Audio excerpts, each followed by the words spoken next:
لا إله إلا الله محمد رسول الله صلى الله عليه وسلم. الحمد لله الذي أنعم بنعمة الإيمان والإسلام. أشهد أن لا إله إلا الله وأشهد أن محمدا عبده ورسوله. اللهم صل وسلم على نبينا محمد وعلى آله وصحبه أجمعين. أوصيكم وإياي بتقوى الله فقد فاز المتقون. كما قال تعالى يا أيها الذين آمنوا اتقوا الله حق تقاته ولا تموتن إلا وأنتم مسلمون. وقال الله تعالى في كتابه العزيز قد كانت لكم أسوة حسنة في إبراهيم والذين معه إذ قالوا لقومهم إنا براء منكم ومما تعبدون الآية. وقال أيضا في آية الأخرى لقد كان لكم في رسول الله أسوة حسنة. صدق الله العظيم وصدق رسول حبيب كريم ونحن على ذلك من الشاهدين والشاكرين والحمد لله رب العالمين وبعد. Teriring anugerah nikmat iman Islam, panjang umur, sehat badan yang Allah Subhanahu wa taala berikan kepada kita. Patutlah kita di hari Jumat yang barakah ini kembali kita melakukan tazallul, menghinakan diri kita kepada Allah Subhanahu wa taala. Kembali kita masuk di hari Jumat yang barakah ini, masuk ke dalam masjid ini, kita melakukan taqarrub, mendekatkan diri kita kepada Allah.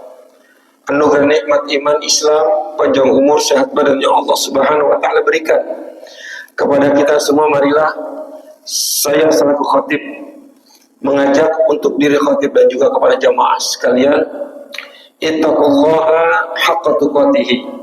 Mari kita bertakwa dengan sebenar-benarnya takwa. Kita menjadikan diri kita sebagai abdun, seorang hamba yang abdan syakura, menjadi hamba yang senantiasa bersyukur kepada Allah Subhanahu wa taala. Sungguh indah jawaban dari Aisyah radhiyallahu anha ketika beliau menanyakan hal ini kepada Rasulullah sallallahu alaihi wasallam. Ya Rasul, banyak ibadah yang kau lakukan, khilaf kamu yang dulu, sekarang dan akan datang telah dimaafkan oleh Allah, tapi engkau terus saja beribadah kepada Allah Subhanahu wa taala. Kemudian Nabi Muhammad sallallahu alaihi wasallam memberikan jawaban yang sangat indah kepada Aisyah radhiyallahu anha. Ya Aisyah, afala akun 'abdan syakur? Apakah engkau tidak senang wahai Aisyah melihat aku menjadi orang yang pandai bersyukur kepada Allah? Dari jawaban yang sederhana ini menjadi satu definisi yang sangat singkat dan ringkas, bahwa hamba yang pandai bersyukur adalah ketika dia mendapatkan nikmat, disyukuri nikmat tersebut dengan optimal ibadah. Mudah-mudahan hadir kita di masjid ini bagian dari itu semua. Kita adalah abdan syakura, hamba-hamba yang pandai bersyukur kepada Allah Subhanahu wa taala dan optimal melaksanakan perintah-perintah Allah Subhanahu wa taala. Salawat dan salam terhatur kepada yang mulia Nabi Muhammad sallallahu alaihi wasallam, khatamun nabiyyin wal mursalin. Beliaulah penutup dari sekian nabi dan rasul yang diutus oleh Allah Subhanahu wa taala.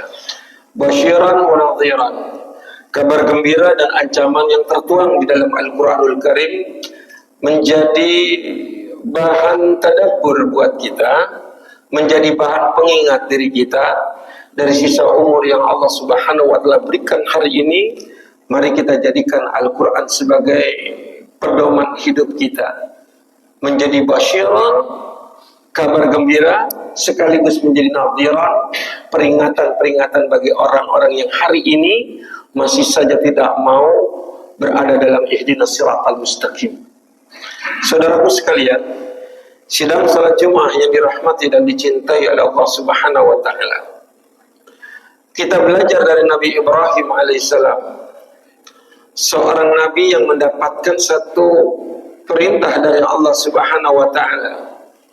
Ibtila wa idh ibtala Ibrahim rabbuhu bi kalimatin fa atammahunna.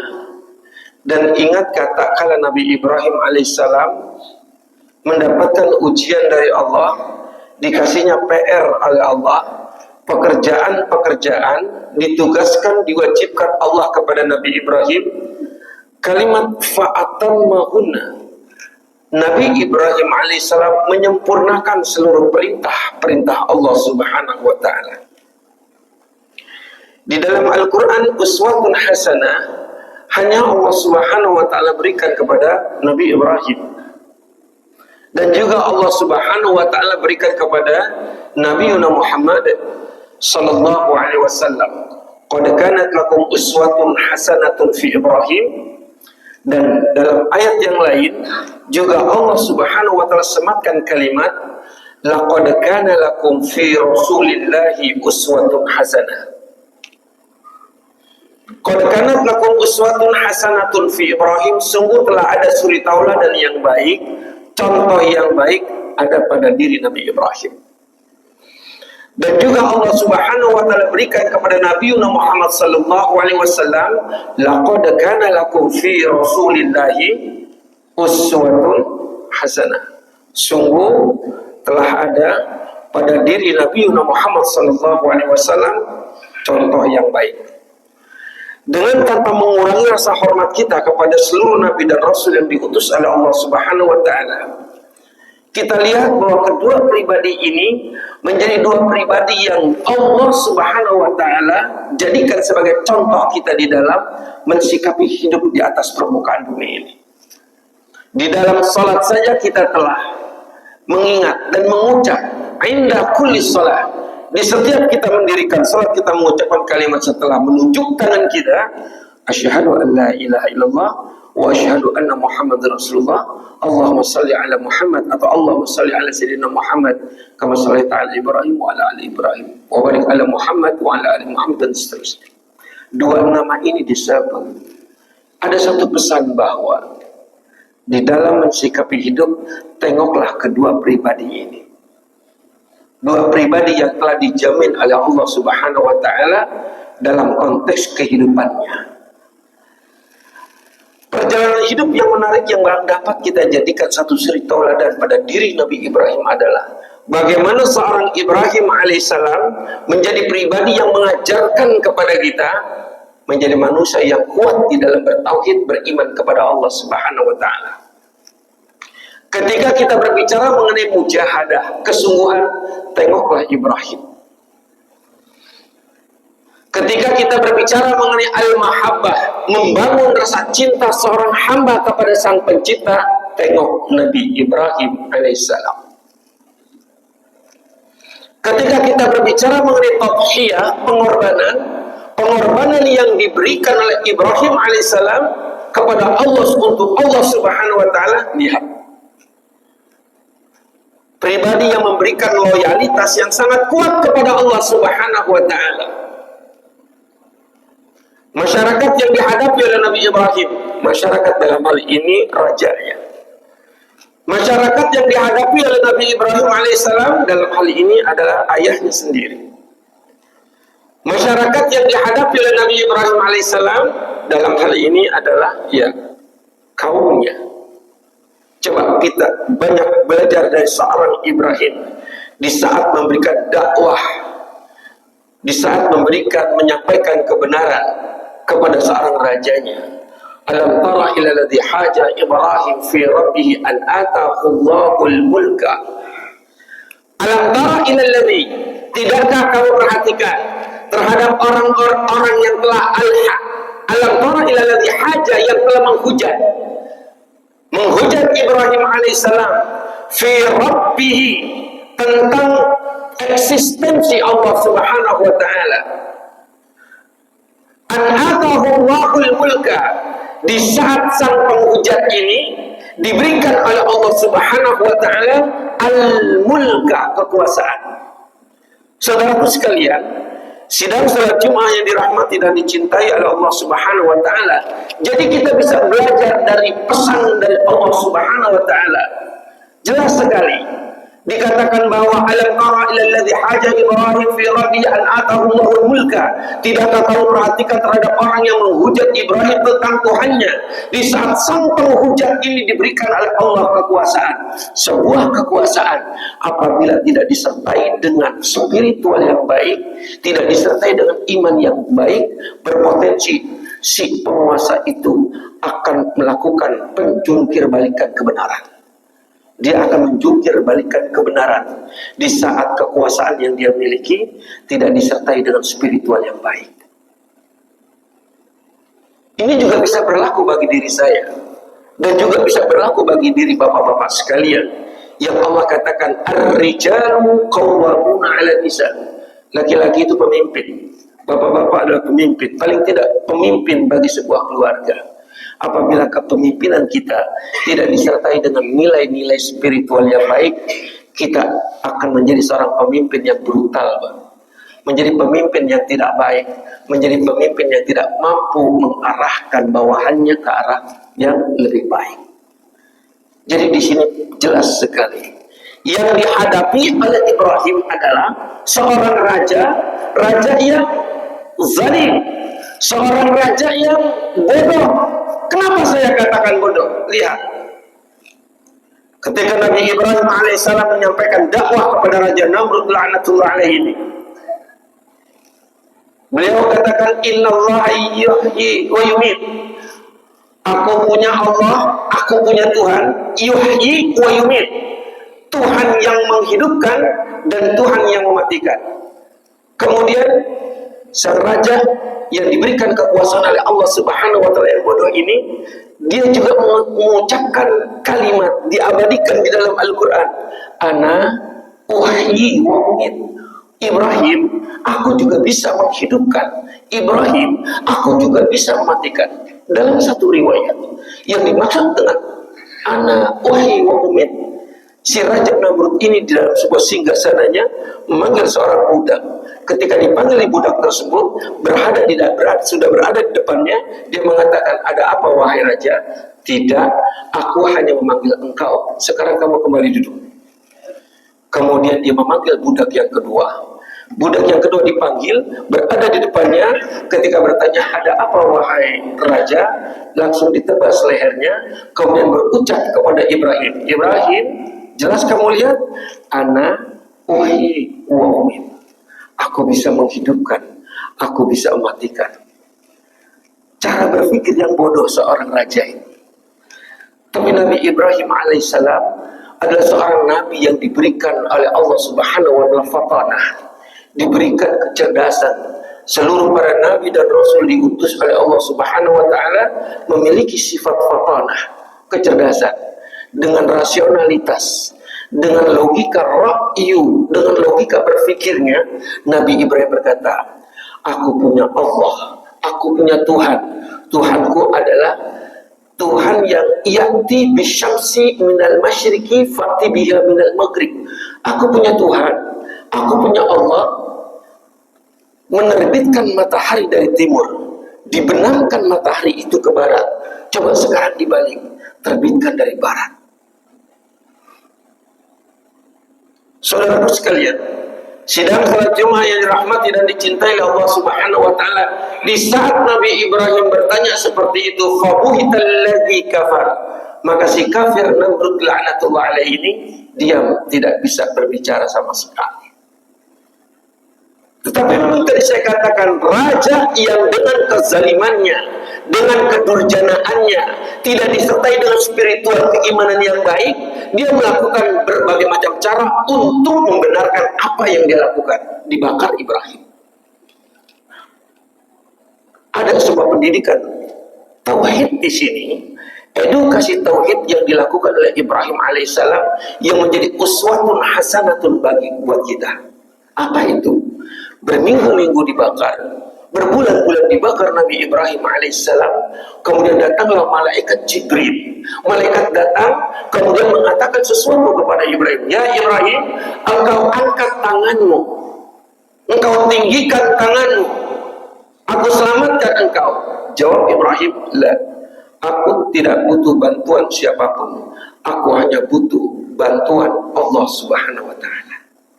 Masya Allah.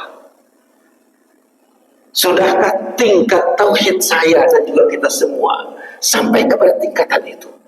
Hanya mau minta ditolong oleh Allah Subhanahu wa Ta'ala, hanya mau dibantu oleh Allah Subhanahu wa Ta'ala, sehingga di saat Nabi Ibrahim dengan loyalitas yang kuat kepada Allah, dengan kekuatan keyakinan, keimanan, pertolongan yang kelak akan diberikan oleh Allah Subhanahu wa Ta'ala, sampailah Allah berfirman kepada api, ya naru kuni bardan wa salaman ala Ibrahim. Wahai api, dingin engkau, selamatkan Ibrahim. Dalam setiap kehidupan kita akan mengalami kondisi seperti ini, Pak. Di saat bapak-bapak mendapatkan ujian yang Allah berikan, dan yakini, tanamkan di dalam hati kita bahwa setiap ujian, pasti dari ujian itu Allah memberikan kemampuan kita untuk keluar dari ujian tersebut. Tinggal sejauh mana loyalitas saya, loyalitas kita kepada Allah Subhanahu wa Ta'ala. La yukallifullahu nafsan illa usaha.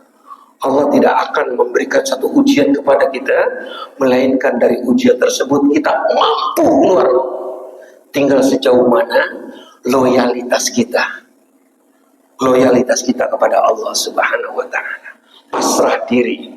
Idza azamta fatawakkal ala Allah. Kita bertawakal kepada Allah Subhanahu wa Ta'ala. Inilah edukasi tauhid, pendidikan tauhid yang diajarkan oleh Nabi Ibrahim alaihissalam menjadi uswah, dan nilai-nilai tauhid inilah yang diajarkan, yang ditanamkan kepada istri beliau Ibunda Hajar, ditanamkan oleh Ibunda Hajar kepada anaknya Nabi Ismail alaihissalam, sehingga menjadi pribadi-pribadi yang kuat kepribadiannya dari keimanan kepada Allah Subhanahu wa Ta'ala. Ya. Di usia 80 tahun sampai 90 tahun belum Allah Subhanahu wa Ta'ala karuniai kepadanya anak. Kemudian baru menikah dengan Ibunda Hajar. Beliau mendapatkan karunia anak, seorang anak yang bernama Ismail. Baru lahir, Allah langsung perintahkan kepada Nabi Ibrahim, pindahkan istri yang berada di Palestina ini yang bernama Ibunda Hajar di sebuah tempat yang sekarang bernama Makkah Al-Mukarramah.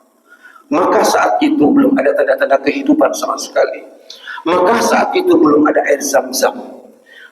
Tapi Allah perintahkan, Nabi Ibrahim tidak pernah komplain. Belum selesai rasa cinta dan kasih sayang anak pertama yang baru lahir, Allah perintahkan untuk dipindahkan ke Mekah. Dilakukan oleh Nabi Ibrahim. Setelah sampai di Mekah, disuruh ditinggalkan untuk kembali ke Palestina. Dilakukan oleh Ibrahim. Secara manusiawi seorang Ibunda Hajar